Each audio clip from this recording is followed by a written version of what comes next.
Trump was saying here, and it clearly related to violence against Hillary. Dan, you're disagreeing with Jeffrey?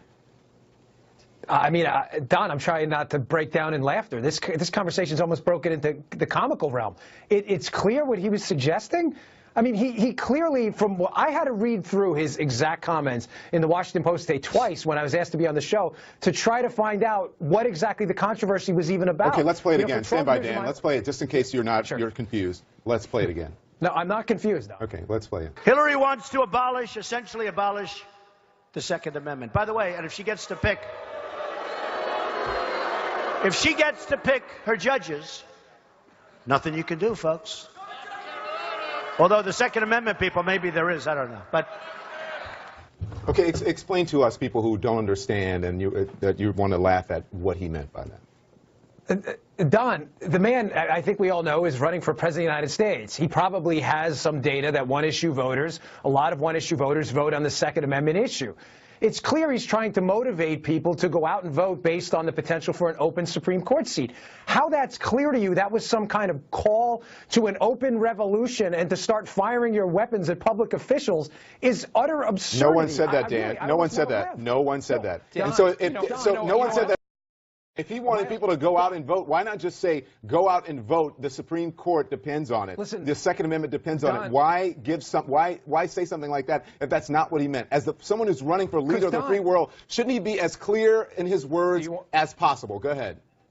Don, do you want me to? I'll answer that question. Listen, we can disagree about how imprudent he worded that, but to suggest that he was calling to violence means to me that you came into this with the idea that Donald Trump was calling to violence. Let me make the case afterwards. You didn't come into this with a clear and open mind. Listen, I endorsed Cruz in the primary campaign. I'm not a Trump surrogate. I'm supporting him. Dan, what you're saying right now makes no sense. I'm sitting at home. I'm watching Donald Trump. I have 2 ears. I have 2 ears, and I have 2 eyes, and I can see the reaction of the people behind me. And we're not stupid. Every single person you have on this panel, who are very smart people, David Gergen, who's respected. Hang on, will you let me finish, Dan? David Gergen, who's respected by people on both sides, by Republicans and by Democrats, who've worked for Republicans and Democrats, who has worked for a president who's had an assassination attempt, who's lived through presidents who've been assassinated, knew exactly what Donald Trump is saying, and we're supposed to be stupid enough not to understand that and to believe the spin coming from the surrogates and for people like you. You should be ashamed of yourself. It doesn't make Don, frankly, I'm ashamed that you're talking to me as if I'm a child when 12 years of my life I was a Secret treating me Service as a agent, child because you're telling me what I'm supposed to hear. And you're sitting here on television lying to the American people. You don't know crap about this, Don. You're a TV guy. I was a Secret Service agent. Now cut off my mic. Do what you want. I'm not going to cut off your mic. I'm going to tell you that you're sitting here and you're lying to the American people. You're lying to the American people, and you know that you're lying to the American people. I'm lying. Dan Roger. Right. I read these comments. A couple of people read them. Don, can we just nonsense? Can we go back to Jeffrey Toobin, please, Don? And his point about that ordinarily in this situation, a Secret Service agent would visit the campaign and talk to the candidate and warn him about the rhetoric like this. Jeffrey, can you jump in here and help us understand it and let Don respond to that question? Obviously, Dan worked for the Secret Service, and I respect that. I worked with the Secret Service when I was an assistant U.S. attorney, when I was an advanced person working for a presidential candidate in 1980. I mean, I certainly have less experience than Dan did, but I know how seriously the FBI, the Secret Service takes these issues, and they don't wait around to parse very carefully. Is it a threat? Is it not a threat? What does it really mean? They are aggressive about these issues, and they reach out, and they don't arrest people necessarily. And there is no grounds, and let me be clear about this, there are no grounds to arrest Donald Trump for what he said. But it is close enough to the edge of a threat. And Dan, I just think you're way off base about this. I think any serious person who listens to this recognizes that this is close to a threat, and it's the kind of thing where the Secret Service says, "Hey, pal, take it easy." Yeah, it's one of those things where everybody else is crazy, but the person who is wrong. But Dan, you're running for office in Florida. You're running for Congress. Yes. So do you support this kind of language, this kind of rhetoric coming from Donald Trump as someone who's running for elected office? Don, what kind of language? Trying to motivate Second Amendment voters to go out to the polls? Just answer the question. Do you support what Donald Trump said today? That was an answer to the question. Support yes or no? Do you support? Out to vote for Donald Trump? Do you support what he said today? Don, people who believe Second Amendment should absolutely vote against the gun grabber, Hillary Clinton, 100%. And whatever you need to say within the realm of reason to motivate people to get out and vote, yes, you should do that because you will lose your Second Amendment. First of all, that's a talking point to call someone a gun grabber. No one is trying to take your guns. That is a talking point. Don, you're Captain Talking Point. You're like Captain Talking Point, and then you throw it back at me. Your insults. What's my talking point? Tell me what my talking point is, Dan.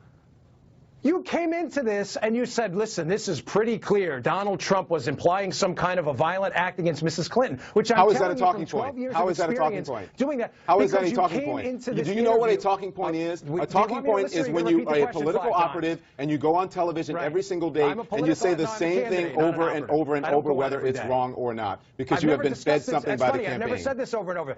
You're actually the first person to ask me about it, so I've never said this over and over. That's not a talking point. You asked me a question, I gave you an answer. It's clear to me, and Jeffrey, again, I appreciate your comments, but I disagree with you completely on this. When you take the totality of circumstances, he was not a guy in a bar making these comments. It was a presidential candidate giving a speech where he was talking about the Second Amendment. This isn't even close to the Secret Service would laugh this off if you brought this in their office. The Secret Service is not laughing it off, by the way, but go ahead, David Gergen. Time Magazine has a piece out tonight interviewing former Secret Service high up. He said, I would be in there in an instant, basically, to tell the campaign to cool it.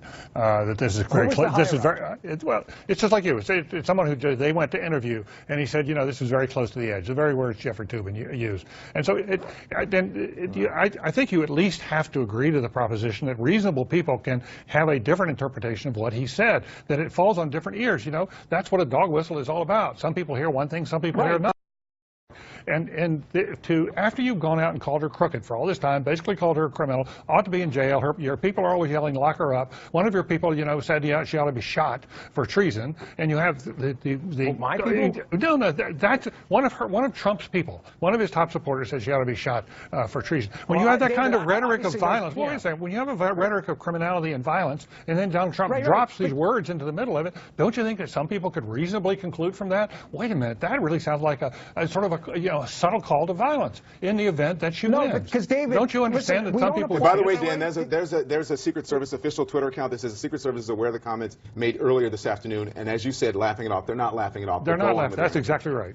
Don, I actually talked to Secret Service agents who work on the job still. I work there for 12 years. Or have them call me, but Believe me, they think this is ridiculous. No, wait, the point I was going to make is, David, I see what you're saying, but the same standard of reasonableness, as you're using that word, does not seem to apply when it's Democrats. Not to get off topic here, but when Barack Obama compared Republicans literally to Iranian hardliners and terrorists, I didn't see anyone saying, oh my God, we should go after Republicans because they're all terrorists, because Barack Obama said so. So my point in this is, if you come into this with a pre-existing narrative that Trump is calling for violence, you are naturally going to build the case ex post facto. And it doesn't work that way. Your argument would make sense if it was just Democrats who are coming out saying he meant what he meant. But Jeffrey, I'll give you the last word. Go ahead. Well, it's just, you know, this is a good example. It's good. It's on videotape because everybody can see it for themselves, and everybody who understands the English language can make a judgment about what Donald Trump was talking about. And I think most reasonable people will listen to what he said and be very. There is no doubt, as you've been saying over and over, Don, what Trump was saying here, and it clearly related to violence against Hillary. Dan, you're disagreeing with Jeffrey? I mean, Don, I'm trying not to break down in laughter. This conversation's almost broken into the comical realm. It's clear what he was suggesting. I mean, he clearly, from what I had to read through his exact comments in the Washington Post today twice when I was asked to be on the show to try to find out what exactly the controversy was even about. Okay, let's play it again. Stand by, Dan. Let's play it just in case you're confused. Let's play it again. No, I'm not confused, though. Okay, let's play it. Hillary wants to essentially abolish the Second Amendment. By the way, and if she gets to pick her judges, nothing you can do, folks. Although the Second Amendment people, maybe there is, I don't know. But okay, explain to us, people who don't understand and that you want to laugh at, what he meant by that.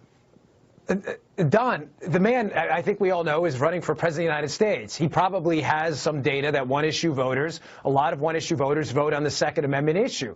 It's clear he's trying to motivate people to go out and vote based on the potential for an open